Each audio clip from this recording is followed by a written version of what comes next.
Number 1. Reflections of the Forgotten. I've never told anyone the whole story, not because I wanted to keep secrets, but because I feared they'd think I was insane. But what I experienced over the past 6 years isn't something you can just forget. It's real, and it's the kind of horror that sneaks under your skin and never lets go. Our living room has a mirror on one wall. Right across from it is the bathroom door, which is almost always left slightly open. The bathroom has a mirror too, so when you look into the living room mirror, you see the bathroom mirror reflected inside it. It's an ordinary setup, but it became a window into something I swear I'll never understand. One lazy afternoon, I was staring into the living room mirror, zoned out, when I saw movement in the bathroom mirror's reflection. At first, I thought it was a trick of light, but then I saw him, a boy no older than 8, standing perfectly still. His entire face was a black void, like darkness had swallowed his features whole. He wasn't blinking, he wasn't breathing, but he was watching me, and I could feel the weight of his gaze like a physical force pressing down on me. I froze, then bolted upstairs without looking back. My heart thundered so loudly I thought it might burst. For months, I tried to convince myself it was a hallucination, but it wasn't. Then the voice started. I was alone in my bedroom when I heard my nickname whispered, soft, familiar, unmistakably my mother's voice. I called out, but no one answered. My parents weren't home that day. Then it happened again, this time with them in the house. I asked if anyone called me, but they looked at me like I was crazy. Nobody did. The house changed after that. The silence became suffocating, as if the walls themselves were watching. Footsteps echoed in empty rooms. Doors creaked open on their own. Sometimes, when I was alone, I'd hear a whisper so close to my ear I'd jump, only to find no one there. Then, late one night, while studying, I noticed something terrifying. My bedroom door was wide open, the hallway beyond swallowed in darkness. At exactly 3 a.m., I felt it, the reflex to look up because I thought I saw movement. 3 times in a row, I caught glimpses of shadows slipping past the doorway. Each time, I froze, heart pounding, but saw nothing. The bathroom tap began acting on its own. It would suddenly turn on, water pouring out, even though no one touched it. The faucet requires physical pressure to open, but it moved by itself. First a drip, then a flood. I tried to turn it off, but the water kept running. The cold water felt like ice burning my skin. One night, I decided to watch. At 3 a.m., the bathroom door creaked open slowly. The boy appeared in the mirror, but this time he moved. He turned his head toward me, his empty black eyes drilling into mine. My blood ran cold. Suddenly, the tap slammed shut. The room plunged into darkness. The only light was the flickering glow from my phone. The temperature dropped sharply. I could see my breath fogging the air. Then a terrifying sound, a low, guttural growl, echoed from the bathroom. I swear it came from the boy. The bathroom door slammed shut violently, trapping me inside. The mirror cracked, spiderweb fractures spreading rapidly. From the shards, whispers screamed my name, louder and louder, until my ears bled. I pounded on the door. It wouldn't open. Suddenly, a pair of icy hands grabbed my ankles from beneath the door. I screamed, scraping at the wood, heart pounding so loud I thought it would burst. The grip tightened, then vanished. When the door finally opened, I was drenched in icy water, shaking uncontrollably. The house was silent again, but I knew the boy was still there, lurking in the shadows, waiting.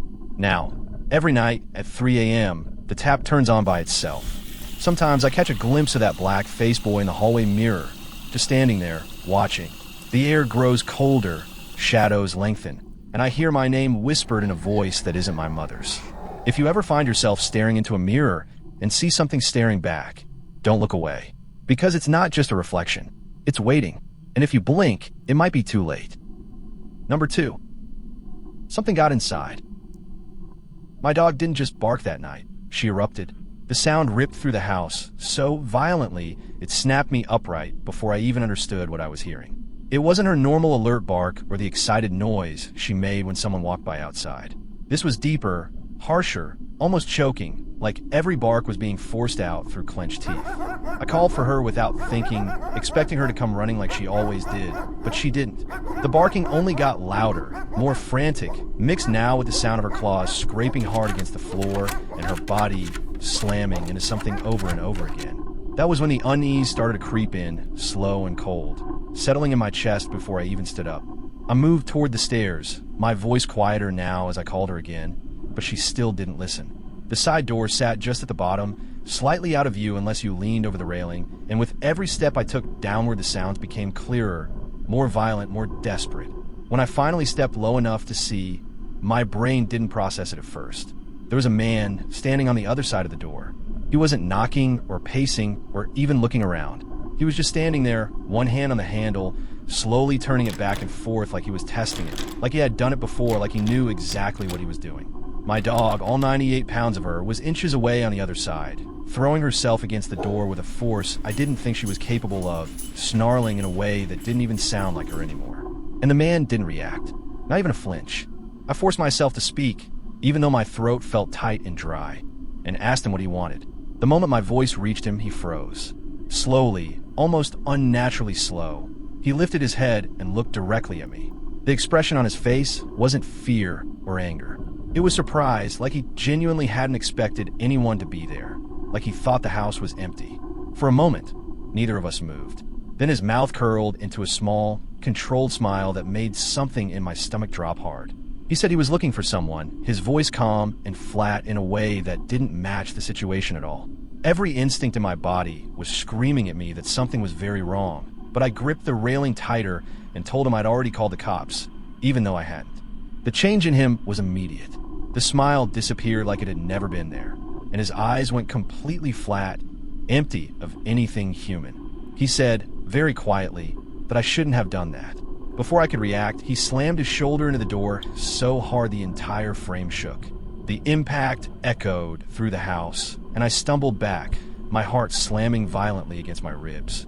My dog exploded into an even deeper, more aggressive frenzy, a sound so guttural it barely sounded like it came from an animal anymore. He hit the door again, harder this time, and I shouted at him to get out, but my voice cracked and sounded small compared to the noise he was making. Then, just as suddenly as it started, it stopped. The silence that followed was worse than the noise. It pressed in from all sides, heavy and unnatural, like the house itself was holding its breath. That was when I heard it. Footsteps. Not from the door. From the side of the house. Slow, deliberate, crunching softly against gravel. My breath caught in my throat as I realized the man at the door hadn't moved at all. He was still standing there, still watching me, still holding the handle. But something else was outside, moving along the wall. My dog heard it too. Her entire body shifted instantly, and she bolted away from the door, sprinting down the hallway toward the back of the house, claws scraping wildly as she ran. I felt the cold realization settle in before I even turned my head. There was someone else. A heavy thud slammed into the back door, followed by another, and my dog went into a full frenzy back there, barking, crashing into something, knocking things over. I looked back at the man at the side door, and this time his smile was wider, more certain, like I had just confirmed something for him. He asked me quietly if I was alone, and I couldn't answer. The back door handle started shaking violently, the sound of metal rattling filling the house while my dog threw herself against it again and again. The man at the side door leaned closer to the glass and told me to open it, his voice low and almost gentle, like he was trying to calm me down. I couldn't move. I couldn't think, because I understood what they were doing. They weren't trying to break in at the same time. They were waiting for me to panic, to choose one door over the other, to leave one side unguarded. My chest felt tight, like I couldn't get enough air, and every second stretched longer than it should have. Then, without warning, everything stopped. The back door went silent. The handle stopped moving. My dog stopped barking. The entire house fell into a dead, suffocating silence that felt completely wrong. The man at the side door frowned slightly, confusion flickering across his face for the first time. He tilted his head, listening like he was trying to figure something out. That was when I heard it. Not from outside, from inside the house. A slow, dragging sound coming from the hallway behind me, like something being pulled across the floor. My blood went cold instantly because whatever had been at the back door wasn't there anymore. The man's eyes snapped back to mine, and this time there was no smile, no control, no calm. He looked scared. He actually took a step back, shaking his head as he whispered something under his breath that I barely caught. He said, almost to himself, that wasn't him. Another dragging step echoed behind me, closer now, and the man turned and ran. Not walked, not hesitated. Ran as fast as he could into the darkness like something was chasing him. I stood there frozen, unable to turn around, even though every part of me knew I had to. The air behind me felt different, colder, heavier, like something was standing just inches away. I felt it before I heard it. A faint shift, a presence too close to ignore. Then came a slow step, right behind me, followed by another. A cold breath brushed against the back of my neck, and my entire body locked up. I tried to scream, but nothing came out. The sound died in my throat before it could form. And then I heard it, right next to my ear. My name, whispered softly, perfectly, in a voice I knew, but twisted, stretched, wrong in a way I can't explain. My legs gave out beneath me, and I collapsed forward, scrambling away, turning just enough to see behind me. There was nothing there. The hallway was empty, dark, silent. The back door was still closed, locked. There was no sign that anything had ever been there at all. My dog was gone. I stayed on that floor until the sun came up, too afraid to move, too afraid to even breathe too loudly. When daylight finally filled the house, everything looked normal again, like the night had never happened. There were no broken doors, no footprints, nothing out of place. Just silence, just emptiness. But it didn't end there. It never does. Because sometimes, late at night, when the house is quiet and the world feels just a little too still, I hear it again. That slow dragging sound from the hallway. It always stops just behind me. And every single time, right before I find the courage to turn around, I hear a low growl echo through the dark. Not from whatever is behind me, from my dog. And then something else answers it. Number 3. The footsteps before the scream. I was on the phone with my girlfriend one night. We were long distance, so calls like that were normal for us. We'd stay on for hours, just talking, or sometimes not even talking at all, just keeping each other there. She was at her house, alone for the evening since her roommates weren't supposed to be back until much later, and I was in my room, miles away, lying on my bed with the lights off, listening to her voice through my phone. Everything felt completely normal, calm in that quiet, familiar way that makes you forget how far apart you really are. She was in her kitchen, I think, moving around a little while we talked. I could hear faint background noise on her end, small things like the hum of appliances, the soft creak of the house, but nothing unusual. It was the kind of silence you don't notice until something breaks it. Then she stopped talking. Not gradually, not like she lost her train of thought, but suddenly, completely like something had cut her off mid-sentence. She said, "Wait," and there was something in her voice that made my chest tighten instantly. I sat up and asked what was wrong, and she said she thought she heard something. It didn't sound like fear yet, just confusion, like she was trying to convince herself it was nothing, but the silence that followed felt heavier than it should have. Then I heard it too, faint through the phone, but clear enough to make my stomach drop. A single footstep, soft, out of place like it didn't belong in the house at all. I asked her if she heard it, and instead of answering, she called out one of her roommates' names, trying to sound casual. No response came back. The quiet stretched, thick and uncomfortable, and she called out again, both names this time, her voice cracking just enough to give away the fear setting in. Then something moved again, deeper in the house this time. Not near her, but somewhere farther away, a subtle shift like weight being adjusted, like someone trying not to be heard. She said it wasn't funny, and now there was fear in her voice. I told her to lock her door, but before she could respond, a violent crash exploded through the phone, followed instantly by a scream that didn't sound like anything I'd ever heard from her before. She yelled that someone was in the house, and I could hear running, fast and heavy, more than one set of footsteps pounding through the background. Something slammed hard, closer to her this time, and her breathing turned ragged and uneven like she was trying to talk and move at the same time. I kept yelling for her to get out, over and over, but I don't even know if she could hear me. Another bang echoed through the phone, louder, closer, and then the call went dead. The silence that followed didn't feel real. It felt like everything had just been cut out from under me. I stared at my phone, waiting for the call to reconnect on its own, but it didn't. I called her back immediately. No answer. I called again. Still nothing. My hand was shaking so badly I could barely hold the phone as I tried to look up the police department near her house. When someone finally picked up, I tried to explain what had happened, but my voice came out rushed and broken, barely making sense. I told them I heard someone inside her house, that she screamed, that the call dropped, and they started asking questions I didn't have answers to. Every second felt like it was slipping away while I sat there, completely useless. I hung up and called her again, and this time, after what felt like forever, but couldn't have been more than a minute, she answered. At first, all I heard was breathing, fast and shaky, like she had been running. Then she said she was outside. The relief hit me so hard it almost made me dizzy.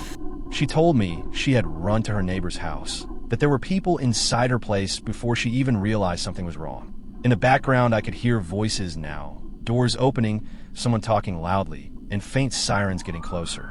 She said they ran when they heard her, that one of them knocked her down as they rushed past. And she didn't even think, she just ran the other way and didn't stop.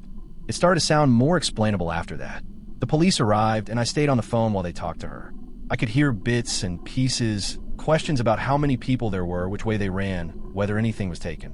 After a while, she told me they thought it was just a group of kids pulling some kind of prank, that they had gotten into the house earlier and didn't expect anyone to be there. It sounded stupid, reckless, but at least it was something real, something human, something that made sense. But I couldn't stop thinking about what I had heard before everything started. That first sound, that single footstep, it didn't match the chaos that came after. It felt separate, slower. I asked her how many footsteps she heard before she screamed, and she hesitated before saying she thought there were two, maybe more, like one person moving and another following. She said that was why she thought it was her roommates at first. It should have made sense, but it didn't sit right with me. When one of the officers asked her how many there were, she said 3. That lined up with everything they were saying, everything they expected. But I knew what I heard. There was movement before the running, before the crash, before the panic. Later, when things had calmed down a little and the police were finishing up, she lowered her voice and told me something that made my stomach drop all over again. The back door had been locked from the inside. The windows, too. No signs of forced entry anywhere except where the kids had apparently gotten out. The officers didn't seem too concerned about it, like it could be explained somehow, like it didn't matter. But it did, because if everything had been locked from the inside, then whatever I heard first was already in the house. I asked her if she was still outside, and she said yes. I told her not to go back in that night, to stay with someone else, anywhere but there. She laughed a little, nervous, trying to brush it off, but agreed. I stayed on the phone with her as long as I could, until things settled and she felt safe enough to hang up. But right before we ended the call, just as she was about to say goodnight, I heard something again. Faint, distant, through the phone. A soft sound, not outside where she was, not near her at all, from inside the house. A single step, slow, deliberate, and then a light tapping sound echoed through the line, like a fingernail against glass from somewhere deeper inside, somewhere higher up where no one should have been anymore.